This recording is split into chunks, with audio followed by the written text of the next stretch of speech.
Bonjour YouTube, welcome back to our channel. We are back in Versailles and today we're going to be taking you to the apartments of Madame de Pompadour. On y va!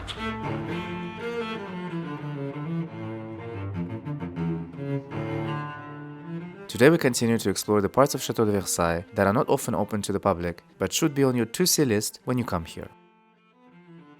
A few episodes prior, we visited one of the most luxurious apartments at the palace, the one occupied by Madame du Barry, the last favorite of Louis XV.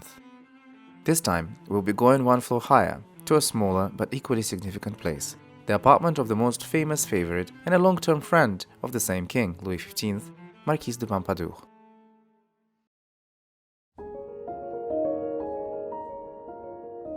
Similarly to Madame du Barry's apartment, Madame de Pompadour's quarters were located close to the private apartment of the king, which you can see in a separate episode in the first comment of this video.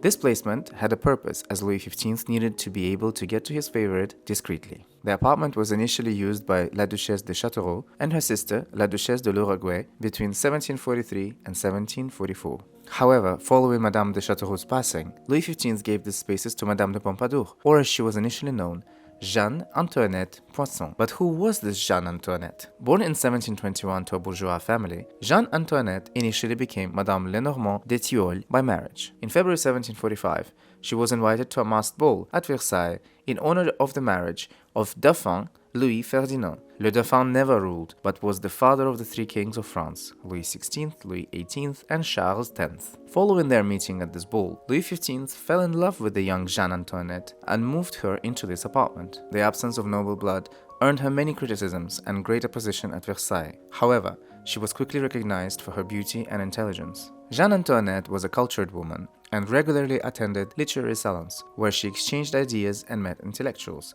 She was also a trendsetter and an aesthete. In July 1745, the king offered Jeanne-Antoinette the domain of Pompadour, effectively giving her the title of La Marquise de Pompadour. She was officially introduced to the court in September of the same year. For the next 5 years, Madame de Pompadour stayed in this apartment as the official favorite of Louis XV. It must be noted that furnishing of the apartments was at the charge of the occupants themselves, giving artistic freedom, although sometimes expensive, to Madame de Pompadour and later Madame du Barry in her own apartment to decorate their respective places as they wished. This apartment features her interior cabinet, the reception room, her bedroom, and an antechamber.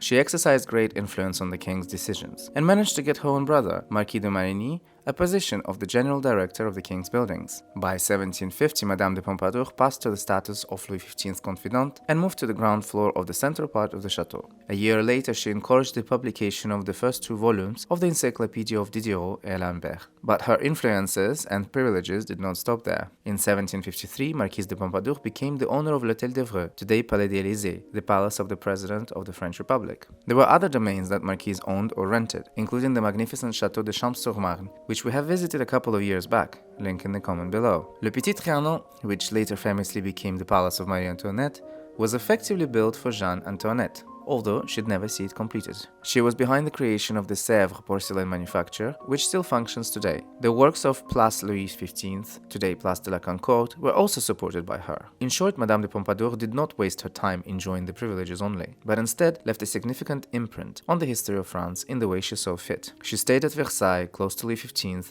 until her passing at the young age of 42 from a pulmonary congestion, an event that deeply affected the king. After her passing, her ground floor apartments were refitted for the king's daughters, while the small apartment we are visiting today stays witness to the early years of her stay at this magnificent palace of kings.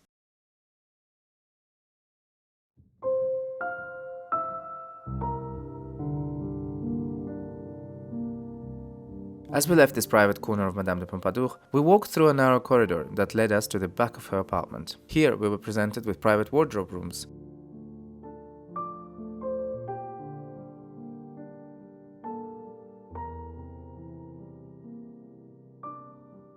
and at the top of the stairs, the living quarters of her maid, Madame du Hausset. This small space paints a clearer picture of what their life was like at the time. Notice 2 beds. The bigger one was for Madame de Hausset, and the other for her own maid. Yes, you heard that right. A maid had her own maid.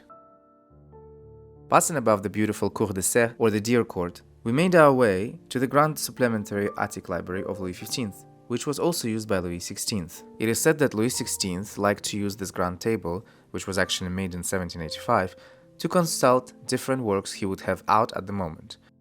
After all, books were his passion, and he continued to read for as long as he could, even during his days of imprisonment. As we made our way back down, we passed by the apartment of Madame de Barry, but as we mentioned earlier, we welcome you to watch the episode specifically dedicated to her. It is a treat. We ask you to remember that Versailles is a city within a city, and it's simply impossible to see it all in a day. So we encourage you to check our channel for more videos from Versailles.